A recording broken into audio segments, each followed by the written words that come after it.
Chers élèves et bienvenue dans le corrigé de l'exercice que j'ai posté sur la page WhatsApp.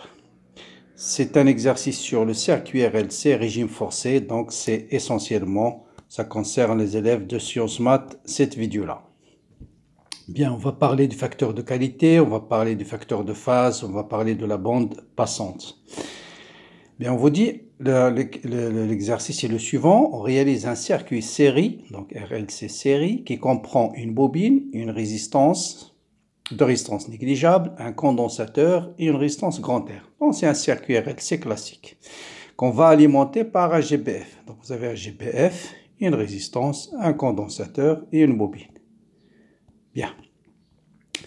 U est maintenu constant dans toutes les expériences. Voilà, information importante. On maintient la tension efficace au bord du condensateur, au bord du générateur, et elle est constante durant toutes les expériences qu'on va étudier. On trace la courbe de résonance du circuit pour deux valeurs de résistance R. Donc on a pour une valeur de R1, on fait varier la fréquence et on mesure la tension, on mesure le courant. Vous avez un ampère-mètre et vous notez le courant pour différentes valeurs de fréquence, pour une résistance R1 et là pour une résistance R2. D'accord? Donc vous avez une résistance et vous changez la fréquence du générateur. Bien sûr, il possède un bouton qui permet de changer la fréquence et vous notez pour une résistance R1, à chaque fois vous notez la valeur du l'ampère-mètre et on obtient cette courbe pour la résistance R1, cette courbe pour la résistance R2. Les questions, c'est déterminer la fréquence à la résonance, déduire l'inductance de la bobine, si la capacité vaut 10 farads, quelle est la courbe correspond à la résonance aiguë, la résonance floue. Ensuite, à partir de cette courbe, déterminer le rapport R1 sur R2. Deuxième expérience, on va fixer maintenant la fréquence du GBF à 72 Hz et la résistance à la valeur de R1. Donc on va prendre R1 et on fixe la fréquence. Et on visualise la tension au bord du GBF et la tension au bord du générateur. Voilà, donc vous avez deux courbes. Voilà une première courbe qui représente une tension. Et voilà la deuxième courbe qu'on obtient. L'une correspond à la tension au bord du GBF, l'autre correspond à la tension au bord de R1. Les questions, c'est on observe quelle est la nature du circuit. Donc on parle dans le circuit RLC de circuit inductif, circuit capacitif. Donc on va voir dans quel cas il est inductif, dans quel cas il est capacitif. Laquelle des deux courbes correspond à la tension au bord de résistance parmi ces deux-là. Ensuite, calculer le facteur de puissance. Déterminer la valeur de R1, de R2 et de la tension efficace du générateur. Dans la première expérience, on l'a fixé à U dans toute l'expérience. Calculer le facteur de qualité à la résonance. D'intensité. Calculer le facteur de qualité. Bien. Commençons par la première question. Fréquence de résonance et le rapport R1 sur R2. Bon, la fréquence de résonance, bien sûr, c'est la fréquence qui correspond au maximum de l'intensité. Donc, directement, graphiquement, la fréquence de résonance vaut 100 Hz. Quelle est la valeur de l'inductance? Bon, vous savez qu'à la résonance, la condition de résonance, c'est LC oméga 0 au carré est égal à 1. Donc, L est égal à 1 sur C oméga 0, c'est la fréquence de résonance. Pulsation de résonance, c'est 2 pi fois la fréquence de résonance, ou bien ici on le note N0. Donc, vous faites juste une application numérique, pas de problème. Quelle est la courbe qui correspond à la résonance aiguë? Bon, c'est la résonance aiguë, très pointue, petite bande passante. Ça, c'est la résonance floue, large bande passante. Donc, courbe 1 aiguë, courbe 2 floue. Quel est le rapport R1 sur R2? Bien, maintenant, comment déterminer R1 sur R2? Qu'est-ce qu'on connaît ici? On connaît le courant à la résonance. L'intensité du courant à la résonance pour R1 et pour R2. Deuxième donnée, on sait que la tension est maintenue pour le GBF, tension efficace, il est maintenu pour toute l'expérience, c'est-à-dire pour cette expérience 1 et pour l'expérience 2. Donc il faut utiliser ces deux données pour déterminer le rapport. Bon, on va utiliser les propriétés de la résonance. On sait qu'à la résonance, vous avez la tension en bande GBF, c'est égal à R fois I0. C'est-à-dire le circuit RLC à la résonance se comporte comme une résistance. Donc la tension en bord de GBF, ça sera R fois I0. Donc on va l'appliquer. Comme U c'est une constante, on vous dit on maintient la tension comme constante. Donc cette tension U et en même temps est égale à R1 fois I01, c'est l'intensité à la résonance pour la résistance R1, et qui est égale à R2 fois I02, intensité de la résonance pour la résistance R2. On fait le rapport et vous avez R1 sur R2 est égal à I02 sur I01. Or, d'après cette courbe, on a I01, c'est 0,6, ça c'est R1, et pour la résistance, l'autre résistance, c'est 0,3. Donc on va faire le rapport et on obtient 1,5. Donc R1 sur R2 est égal à 1,5. Donc le rapport c'est 1,5. D'accord? Bien sûr. Donc, bien sûr, la résistance, c'est celle-là qui correspond à la plus grande résistance. Hein. Plus la résistance est grande, plus la bande passante va être large. Bien. Maintenant, on fixe la fréquence du générateur à la fréquence 72 Hz. Toujours la tension en bande GBF, c'est U. Fais attention. Et la résistance à la valeur de R1. On branche ensuite au bord de circuit un oscilloscope bicourbe qui permet de visualiser la tension en bande GBF et la tension en bande R1 cette fois-ci. Et on obtient ces deux courbes. Même sensibilité, c'est important. Quelle est la nature du circuit?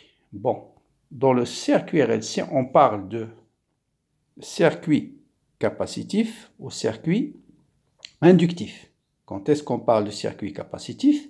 Lorsque la phase du circuit, on peut le définir de deux manières. Soit la phase du courant par rapport à la tension, c'est-à-dire la phase phi de le courant par rapport à la tension est positif, ou bien, donc ça c'est capacitif, on parle de capacitif, et l'inverse bien sûr, ou bien l'impédance de la capacité, c'est-à-dire 1 sur C oméga, est supérieure à L oméga. Ça c'est la module de l'impédance de la capacité, l'impédance de l'inductance.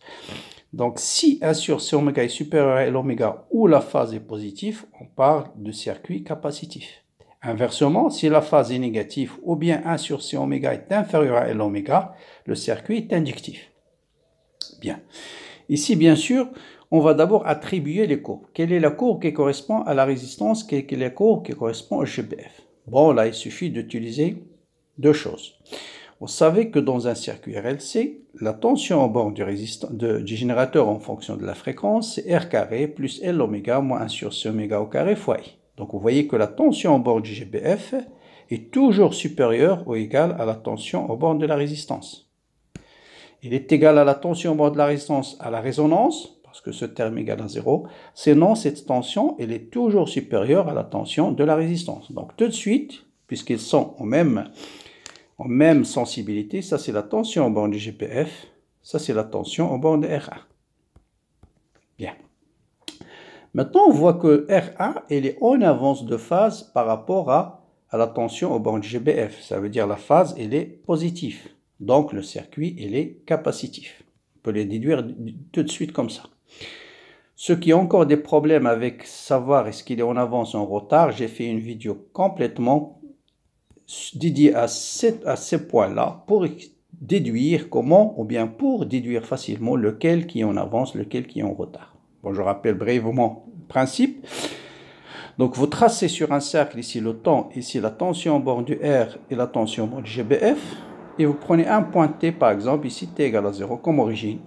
Vous voyez bien que cette tension-là, elle est nulle. Donc, la tension, elle est nulle. Ça veut dire, vous avez deux possibilités pour une tension. Ça, c'est la tension. Un vecteur nul, c'est celui-là ou bien celui-là.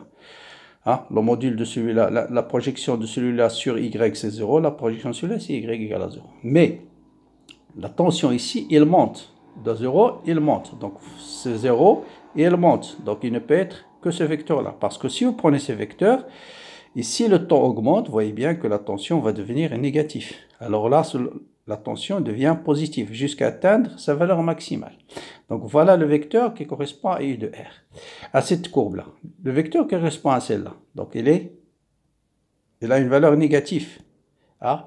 Et ensuite, il va monter, il va passer par 0 et il va devenir maximal. Donc, voilà le vecteur qui correspond à U de R et U de GBF. Et vous voyez bien que U de R, il est en avance de phase de pi sur 2 par rapport à la tension en bord de GBF. Bien. Mais on peut le déduire, le premier qui arrive au maximum, c'est celui qui est en avance de phase. Sinon, vous pouvez faire juste le calcul. Vous connaissez C, vous connaissez oméga 1, parce qu'on vous donne la fréquence. Donc, vous pouvez calculer 1 sur C oméga 1, je l'ai déjà fait ici. La quatrième méthode de calcul, plus ça, voilà. Vous calculez L oméga 1, vous calculez 1 sur C oméga 1, et vous voyez bien que X1 sur C oméga, il est supérieur à L oméga. Donc le circuit, il est capacitif. Donc ça, c'est par calcul. D'accord? Voilà pourquoi on dit capacitif inductif. Bon, vous faites représentation de Fresnel, ça c'est la tension U de R. Si I de L est supérieur à U de C, donc U de C, le module de l'eau, il est plus petit que U de R, vous voyez bien que la phase, elle est positive. Donc le circuit, il est inductif dans ce cas-là. Au contraire, si l'impédance de U de C est supérieure à U de L, vous voyez bien que la phase elle est négative. Donc circuit capacitif. Donc phase négative, circuit capacitif. Phase positive, circuit inductif. C'est des définitions. D'accord? Bien. Maintenant, on va déterminer à partir de ces courbes laquelle du courbe qu'on a calculé le facteur de puissance du circuit. Le facteur de puissance, c'est ce qu'on appelle, c'est le déphasage tout simplement, c'est cosinus phi. C'est ça le facteur de puissance. Donc il faut déterminer le déphasage. Comment on détermine le déphasage à partir de ces deux courbes? Bon, il suffit de déterminer taux. Taux, c'est le décalage temporaire entre la première courbe et la deuxième courbe. Voilà taux. Vous savez, ici, on n'a pas besoin de connaître la sensibilité. Pourquoi? Parce qu'il suffit de dire une période correspond à combien? 1, 2, 3, 4, 5, 6 divisions. Taux correspond à une division. Donc, taux sur T, c'est 1 sixième. Donc, le rapport taux sur T, c'est 1 sixième. Or, on sait que le déphasage, donc phi, vous savez que phi, c'est 2pi sur T fois taux. Donc, taux sur T, c'est 1 sixième. Ça, on l'a déterminé d'après la courbe, c'est 1 sixième. Donc, phi est égal à pi sur 3. Donc, le facteur de puissance, c'est cosinus phi. Donc, cosinus phi, c'est cosinus de pi sur 3. Donc, le facteur de puissance, c'est 1,5. Bien. La question suivante, c'est la plus intéressante, c'est comment déterminer la valeur de R1. Eh bien, là, il faut, puisqu'on vous demande de calculer le facteur de puissance, ça veut dire que vous connaissez le déphasage phi. D'accord? Donc là, il faut utiliser l'expression de tangente phi. Tangente phi, c'est L oméga moins 1 sur C oméga divisé par R. Ah, d'accord? Je vais vous montrer d'où vient cette expression à la fin. Donc, ça, c'est le déphasage. On connaît L, on connaît oméga. On vient de calculer phi, donc on peut calculer R par cette relation-là. Voilà, je vous laisse ce soin de faire l'application numérique et vous allez trouver 61 ohms. D'accord? Donc, si vous connaissez le déphasage, ou le facteur de phase, et vous connaissez l'impédance et la fréquence, vous pouvez déterminer la résistance, par exemple. Et inversement, si vous connaissez R et L, vous pouvez déterminer C. Si vous connaissez phi, R et C, vous pouvez déterminer L. Hein? Très important. Maintenant, quelle est la tension efficace du GBF? Donc là, il faut revenir. Bon, pas encore. On a déterminé R1. Question suivante, déduire la valeur de R2. Bon, on sait que le rapport R1 sur R2 est égal à 1,5. Ça, on l'a montré dans la première expérience. Donc, directement, R2, c'est 122 ohms. Maintenant, quelle est la tension au bord du GBF? Question aussi intéressante. Donc là, il faut revenir à la première expérience. On sait qu'à la résonance, la tension au bord du GBF, c'est la tension au bord de la résistance. Or, on vient de terminer R1 et on connaît le courant à la résonance dans la première expérience. D'accord? D'après la courbe. Voilà, je reviens à la première courbe. Ici, on connaît la valeur de I0 à la résonance, c'est 0,6 ampères. D'accord? Donc, je peux utiliser cette expérience pour déterminer la tension au bord du GBF. Donc, U est égal à R1 fois I0. I0, c'est le courant à la résonance. R1, on vient de le déterminer dans la deuxième expérience. Donc, on peut calculer la tension au bord du GBF. Donc, vous voyez, question intéressante qui permet de lier les deux expériences. Voilà, donc U de R, c'est R1 fois I0 et ça vaut donc 36,6 volts. Quel est le facteur de qualité? Ben, le facteur de qualité, vous avez deux méthodes pour le déterminer. Soit à partir de la courbe, donc vous allez dans la courbe de résonance, courbe de résonance, vous déterminez I0, Imax plutôt, voilà, Imax c'est 0,6, on a dit c'est 0,6, vous calculez 0,6 divisé par racine de 2, et vous déterminez directement oméga 1, oméga 2. Et l'intersection de 0,6 divisé par racine de 2, je crois que c'est quelque chose qui est comme ça va vous donner F1, va vous donner F2, et voilà delta de F. Et ça vous donne à peu près 40 Hz. D'accord? Voilà la première méthode. Donc il faut aller sur la courbe. Donc, non, ici, voilà, vous calculez I0 sur racine de 2, et ça vous donne une delta F d'après la courbe. Donc ça, c'est d'après la courbe. La courbe. À peu près 40 Hz. Or, le facteur de qualité, c'est N0 sur delta oméga. Bon, 40, c'est, on va dire 38, plus exactement.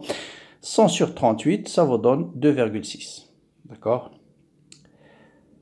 Facteur de qualité, c'est F0. F0, c'est 100 Hz. Divisé par 38 Hz, ça vous donne 2,6. Vous avez une deuxième méthode, c'est cette expression. On sait que Q est donné aussi par L oméga 0 sur R1. Vous connaissez L, vous connaissez oméga 0, vous connaissez R1, et ça vous donne aussi 2,6. Donc voilà, on peut le calculer de deux manières différentes. Maintenant, juste je reviens, ceux qui n'ont pas encore des problèmes pour savoir le déphasage, l'expression de phi, pourquoi j'ai utilisé ici, et où...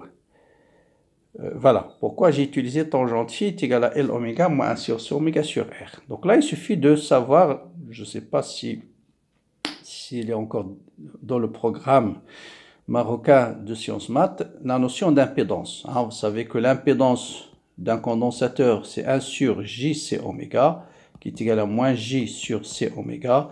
L'impédance d'une bobine, c'est JL oméga. Donc, vous notez la tension bande GBF, c'est ZR qui est R fois I, plus JZL oméga, moins 1 sur C oméga fois I. Voilà la tension. Et le déphasage, si vous avez un nombre complexe Z est égal à A plus I fois B, tangente phi, c'est B sur A. Voilà. Donc vous voyez bien que le déphasage entre la tension et le courant, c'est la phase de son nombre complexe. Et vous voyez bien que B, c'est L oméga moins 1 sur C oméga, A c'est R. Donc tangente phi, c'est L oméga moins 1 sur C oméga divisé par R. Voilà d'où vient cette expression de tangente phi.